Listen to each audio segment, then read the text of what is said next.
Hello mes poppies, je viens dans cette vidéo vous expliquer la manière dont je procède pour relier mon ou mes livrets à ma couverture. Alors si vous vous souvenez, on en était resté au travail des deux livrets, mais comme vous pouvez le constater, après avoir terminé un seul livret, je ne peux malheureusement pas ajouter le second à cette couverture. Alors, je vous montre le matériel dont nous allons avoir besoin. J'ai tout d'abord pris ceci, qui est à la base un scotch avec des fibres qui peut être utilisé pour les fossiles. Ouais, j'ai trouvé ça sur internet. Ok, et en fait c'est hyper résistant et donc je solidifie mes tranches avec ceci.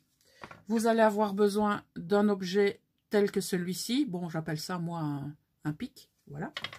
Vous allez avoir besoin bien sûr d'aiguilles.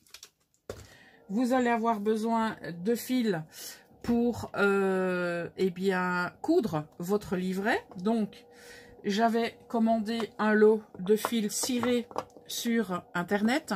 Donc voilà la panoplie de couleurs et je pense que je vais utiliser le bleu. Donc le tout, je le range. C'était tout simplement pour vous montrer le lot que j'avais acheté parce que effectivement, je ne fais plus spécialement de haul sur la chaîne. Ça fait un bout de temps que je vous en ai plus fait. Mais bon, je ne fais plus d'achat pour le moment. Donc voilà. Et j'ai pris ma paire de ciseaux pour couper effectivement tous les éléments tels que fil, tissu, etc. Voilà. Alors, on va regarder un petit peu comment on va travailler. Donc, toi, je vais te refermer. Alors, le but du jeu, pour commencer, est de percer nos pages et notre couverture pour, par la suite, pouvoir y passer notre fil et notre aiguille. D'accord? Alors, on a plusieurs solutions. Soit on utilise des pinces pour tenir nos pages, ou alors on le fait à l'œil. C'est un petit peu comme on veut, et j'ai envie de vous dire, chacun et chacune a sa technique à ce niveau. Donc moi, je vais vous montrer les éléments que j'utilise pour fixer mes pages avant de les percer. Donc soit j'utilise ce type de pince, ou j'utilise celle-ci, ou j'utilise celle-là. Voilà, ça dépend, pardon, je vous les ai peut-être pas bien montré. Donc ça dépend un petit peu de l'épaisseur, etc. D'accord? Alors, la première chose que l'on va faire avant de penser à percer nos papiers, c'est de regarder si nous avons besoin de les solidifier. Je vais d'office solidifier ma couverture et un petit conseil, faites-le systématiquement, ça vous évitera des surprises par la suite. Alors, vous avez deux possibilités, ça c'est selon vos goûts. Donc, soit vous faites d'abord vos perforations, vous faites votre couture en quelque sorte, et ensuite vous mettez une déco sur votre couverture, ok?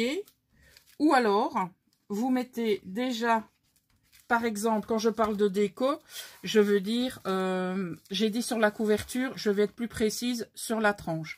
Donc, soit vous y mettez, par exemple, de la dentelle avant de coudre, ou vous pouvez mettre la dentelle après. Donc, si vous la mettez avant, forcément, vous allez avoir les fils, la corde, peu importe ce que vous allez utiliser à l'extérieur. Donc, ça se verra.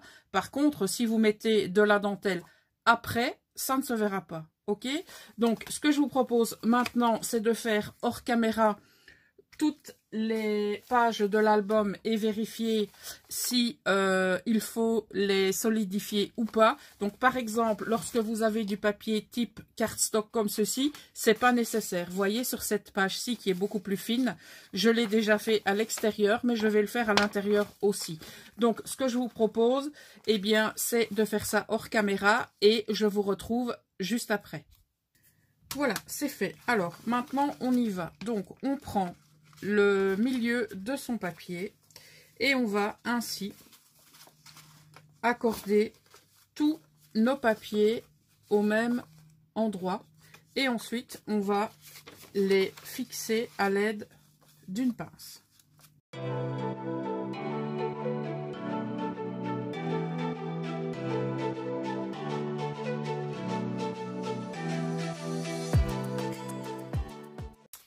Voici pour la première étape. Il s'agit donc du livret. Vous avez deux possibilités. Soit vous vous occupez d'abord du livret et ensuite vous percez la couverture, ou alors vous faites les deux en même temps. Personnellement, je m'occupe d'abord du livret et ensuite je m'occupe de la couverture. Alors, si vous avez des papiers un petit peu plus petits, comme celui-ci, soit vous le mettez un peu plus en haut ou un peu plus en bas, ou carrément au milieu, ça c'est vous qui voyez. Mais moi, généralement, je les mets soit un peu plus en haut ou un peu plus en bas pour, eh bien, faciliter tout simplement le fait de pouvoir y mettre une pince. Comme ça, votre papier est effectivement bien emprisonné dans cette pince. Ben voilà, j'ai oublié la première page. Ok, alors, on regarde ici. Donc, vous voyez que ça m'a l'air pas mal au niveau du milieu. Maintenant, si vous n'êtes pas totalement au milieu, moi, j'ai envie de vous dire, il n'y a pas péril en la demeure. Hein. Ok, alors, moi, comme je vous l'ai dit, peut-être certaines personnes travaillent d'une manière différente de la mienne. Moi, je vous avoue que ma façon me convient très bien. Et donc, chacun fait un peu comme il veut ou voit midi à sa porte. Voilà. Ok. Donc, je vais faire ça comme ça et comme ceci. Ok. Donc, c'est tenu des deux côtés. Pourquoi est-ce que je ne fixe pas l'autre côté? Eh bien, je vais vous montrer pourquoi. Parce que, tout simplement, donc, je prends mon papier, je ne vais pas percer avec le livret ouvert. Je vais percer avec le livret fermé comme ceci.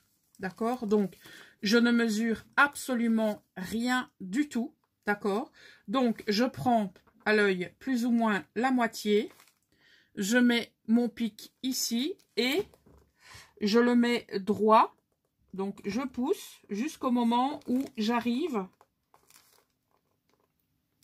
Hop, j'arrive de l'autre côté. Voilà, je vois qu'il arrive. Et vous voyez, je ne suis pas droite du tout parce que je ne suis pas au milieu. D'accord? Donc, c'est un peu embêtant, mais il n'y a rien de grave. Hein. Donc, ce que vous faites, vous le ressortez, donc vous restez bien sûr au même endroit et vous essayez de repiquer un peu plus loin.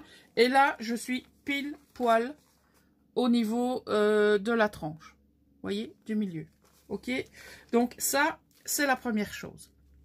Alors, généralement, ce qu'on fait, on passe au trou suivant, d'accord? Alors, moi, j'ai éventuellement, je dis bien éventuellement, une petite astuce à vous communiquer. Pour être certain ou certaine que à cet endroit du milieu, ça ne bouge pas lorsque vous allez faire vos perforations à gauche et à droite, vous allez prendre une de vos aiguilles, peu importe laquelle, ok, j'ai dit peu importe laquelle, une, pas 36, et vous allez retirer votre pic, et à la place du pic, vous allez y mettre une aiguille. Donc, vous voyez, hop là, comme ça, vous êtes déjà certain, certaine que ça ne bougera pas. Ok, donc là maintenant, je vais faire le trou à gauche. Je vais essayer de ne pas me foirer cette fois-ci. Et bien du premier coup, bingo. Et là, je fais pareil. Je prends une autre aiguille. Peu importe, hein, quelle aiguille, on s'en fiche. Et je viens la mettre à la place du trou que je viens de faire. Vous voyez, mes aiguilles qui dépassent, c'est pas évident à vous montrer. Voilà. Ok. Et donc, maintenant, je viens faire ma troisième perforation. Alors, vous voyez, ici, par exemple, au niveau de la page, soit vous pouvez le faire à l'extérieur de la page ou à l'intérieur. Ça, c'est vous qui voyez. Donc, moi, je vais faire la troisième perforation ici. Mais il se pourrait que, si votre papier est plus petit, qu'il soit en dehors de la perforation. Mais on s'en fiche, parce que ça va être retenu par 2 reliures, enfin, 2 points de reliure sur 3. Donc, votre papier ne bougera pas. D'accord? Donc, je vais le faire ici. Alors, on passe de l'autre côté. On y est. Pile dessus. Bravo, Poppy. Et là, on laisse le pic. D'accord? Ce qu'on fait maintenant, on prend l'aiguille qu'on a sélectionnée pour... je ne sais pas laquelle je vais prendre, moi, peu importe. Enfin, peu importe, entre guillemets. Vous regardez surtout au niveau du chat de votre aiguille. Donc, si vous souhaitez un fil relativement important, style de la twine, il vous faudra un chat d'aiguille un petit peu plus important. Si vous sélectionnez comme moi, eh bien un fil qui est relativement fin, on peut le dire, bravo Poppy, je la ramasserai par la suite, et bien là, à ce moment-là, on peut se permettre de prendre une aiguille avec un chat tout à fait normal. Donc, je vais aller chercher dans mes aiguilles ici, qui sont plus fines. Voilà. Et comme je vous l'ai dit, j'ai sélectionné, hop, mon fil bleu. Je vais déjà mettre mon fil sur mon aiguille, mais n'oublions pas que nous avons aussi la couverture. Alors, généralement, il faut prendre 2 fois et demi la longueur de notre projet. Moi, je le prends 3 fois. Voilà. Alors, donc, nous avons notre livret. On est d'accord. Donc, nous avons nos 3 perforations. Alors, on va mettre notre junk à l'endroit, enfin, notre livret, pardon, à l'endroit où on va vouloir percer. D'accord? Et on va, en tout cas, personnellement, je fonctionne comme ça. Je prends un feutre. Ok. Je mets mon livret comme ceci. Alors, je le dispose à l'endroit où je veux le mettre. Et au niveau de mes perforations, hop là, eh bien, je fais un petit trait. Et je sais où je vais devoir percer au niveau de ma couverture. Perso, je fonctionne comme ça. Un tapis de souris, c'est vachement plus pratique. Si vous n'en avez pas, c'est pas grave. Alors, vous prenez une aiguille, un autre pic, vous prenez ce que vous voulez et on perfore sa couverture aux endroits marqués par le feutre. Voilà, on n'hésite pas parce que au niveau de la couverture, il faut pouvoir passer notre aiguille. Voilà, on enfile ce qui va nous permettre de relier notre livret à la couverture et on y va. Alors ici, 2 choix s'offrent à vous. Soit vous voulez que le nœud se trouve à l'intérieur de votre livret ou à l'extérieur. C'est vous qui choisissez. Personnellement, je le préfère à l'extérieur. Donc, ça veut dire que vous allez commencer à l'extérieur. Vous allez commencer par le trou du milieu. Ok? Donc, vous insérez votre aiguille. Vous y laissez un morceau plus ou moins comme ceci. Si vous avez peur que votre morceau se fasse la malle, à savoir qu'il rentre alors que vous ne le voulez pas, d'accord? Eh bien, vous prenez un petit morceau de washi, de scotch, de ce que vous voulez, et vous le fixez sur la couverture. Donc, vous essayez, vous retirez un peu le pouvoir collant, et vous le mettez comme ça. Comme ça, logiquement, il ne devrait pas bouger. Alors, maintenant, donc vous vous assurez bien aussi que vous êtes à l'endroit au niveau de votre couverture. D'accord? Donc, on a dit qu'on commençait par le milieu. Ok, donc ce qu'on va faire maintenant, on va faire en sorte de retirer l'aiguille du milieu et d'y mettre l'autre aiguille à la place. D'accord? Donc on se repère, on y va doucement, on essaye de tenir tout, ok, et on y va.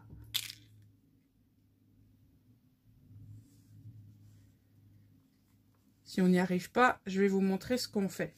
Il n'y a pas péril en la demeure. Hein. Si on n'y arrive pas, c'est pas un souci. Alors, on remet plus ou moins l'inclinaison qu'on avait tout à l'heure. Alors, on y est presque. Je regarde où je suis. Ben, j'y suis presque. J'ai bien dit presque. Hop là. Ah ouais, j'ai vu. Alors, il m'en reste 2 à percer.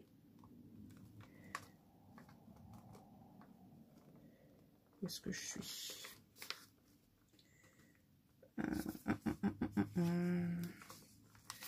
Pourquoi est-ce que... Ah oui, voilà. En fait, mon inclinaison est pas bonne, donc forcément, ça ne veut pas rentrer dans les trous que j'ai fait tout à l'heure. En fait, le plus important, j'ai envie de dire, eh ben voilà, j'y suis. Donc faites attention que vos 2 autres aiguilles, si vous savez, restent bien en place. Donc là, on y est. Alors, on tire comme ça et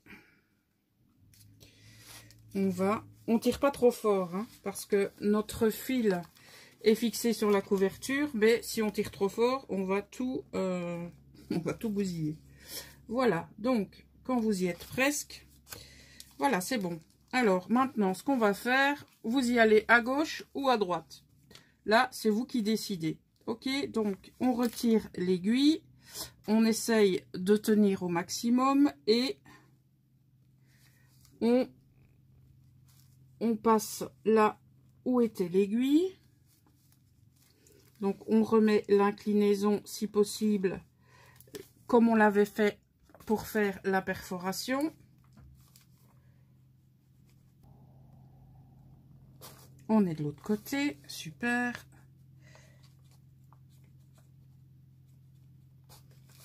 Ok. Alors, vous voyez, mon fil s'est un petit peu détendu, mais on va directement remettre ça en place. Voilà. Alors, on n'oublie pas, bien sûr, de passer dans la couverture.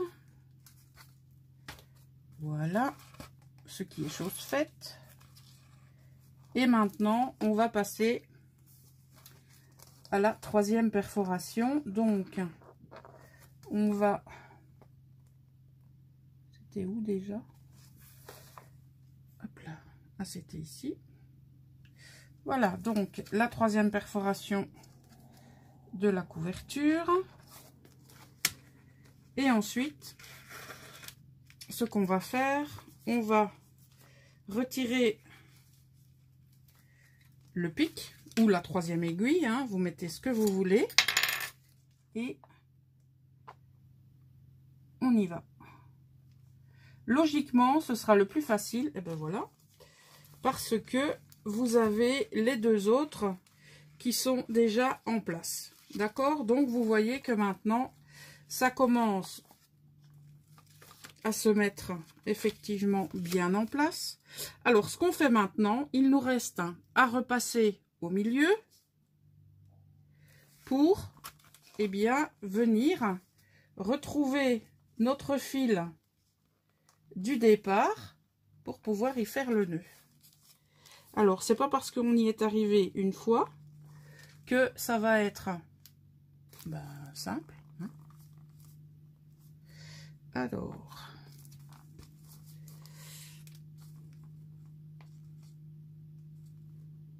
on remet encore l'inclinaison comme tout à l'heure et on y va.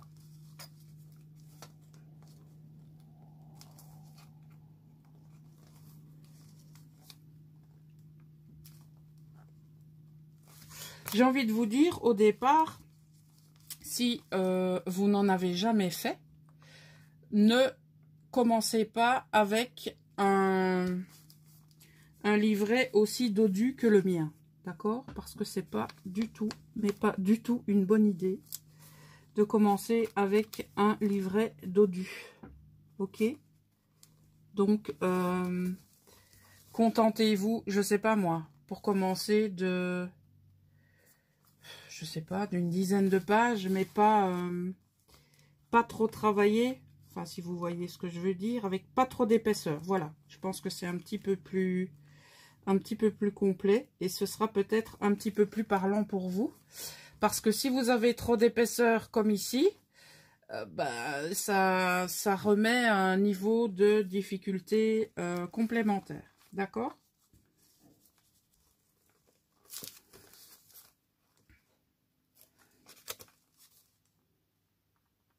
Cette fois, on y est.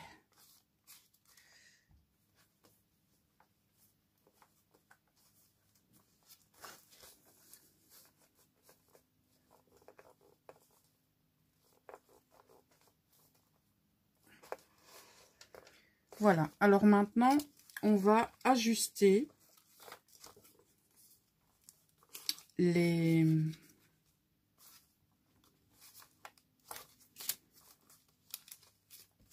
on va ajuster, voilà. Voilà pourquoi j'ai eu des difficultés.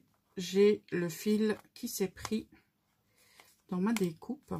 Alors, quand je vous dis ajuster les fils, vous voyez ici, on a un fil qui est... comment est-ce que je vais vous dire ça? Qui est lâche. Donc, ce qu'on fait, vous voyez, on tire. Donc, ici, on va tirer de l'autre côté. Donc, on va décoller notre fil de départ. Voilà, on retire le scotch qu'on avait mis. Même si on peut voir ça après. Mais bon, comme ça, ce sera fait. Voilà. Et donc, ce qu'on va faire maintenant, on va tirer des deux côtés. Voilà. Pas comme une bête sauvage, hein, d'accord? Donc, on va... voilà. Là, maintenant, c'est bien... on voit que nos fils sont bien tendus. Donc, on fait en sorte qu'un fil soit à gauche et qu'un fil soit à droite. Et là, qu'est-ce qu'il nous reste à faire? Vous voyez, j'ai même pris de trop. J'ai pris 3 alors que 2,5 c'était largement suffisant. Mais bon, sachez que ce fil, moi, je le récupère. Et quand j'en ai besoin pour des tags ou autres, c'est dans ma petite pochette. Voilà, donc on fait un premier nœud. On en fait un second. Et moi, j'en fais même un troisième. Alors, il y a des possibilités de forcément cacher votre couture de différentes manières. Donc, je vais vous montrer comment ça se passe au milieu. Donc, au milieu... où es-tu, le milieu? Voilà. C'est ici, je pense. Non, c'est ici. Voilà. Donc, au milieu, ça se passe comme ceci. Ok, voilà. Donc, si maintenant, vous voulez cacher ça, eh bien, l'idéal, c'est d'y mettre une enveloppe que vous faites vous-même, d'accord? Et avant de refermer l'enveloppe, eh bien, vous nouez à l'intérieur et vous refermez votre enveloppe. Ça, on le verra éventuellement dans un autre junk. Ok? Donc, vous retirez les pinces si ce n'est déjà fait, parce que peut-être que vous les avez enlevés pour une raison ou une autre. Ok? Et donc, il vous suffit soit de laisser une partie si vous voulez que ce soit apparent, ou alors vous coupez à ras si vous souhaitez par exemple y mettre de la dentelle ou que sais-je. Moi je pense que je vais y mettre une déco, donc je vais couper comme ceci. Donc moi il me reste pas grand chose. Voilà. Alors ce que je vous propose c'est de peut-être, parce que là on en est déjà loin dans la vidéo au niveau du temps de ces vidéos. Je sais que ça dure super longtemps, donc moi ce que je vous propose c'est de la regarder en plusieurs fois ou pourquoi pas la regarder en accéléré. Et donc il y aura une toute dernière vidéo pour la présentation finale, donc à savoir la décoration ici au niveau de la tranche et le type de fermeture. Voilà, en tout cas, n'hésitez pas, comme d'habitude, à mettre vos remarques, vos questions, vos commentaires. Sachez que ça fait toujours plaisir de vous lire. Si vous voulez en savoir davantage, eh bien, je vous invite à cliquer sur le bouton rouge « S'abonner ». N'oubliez pas la cloche des notifications pour être averti de chaque publication de la chaîne. Je vous souhaite bien entendu à tous et à toutes une excellente fin de journée et à tout bientôt.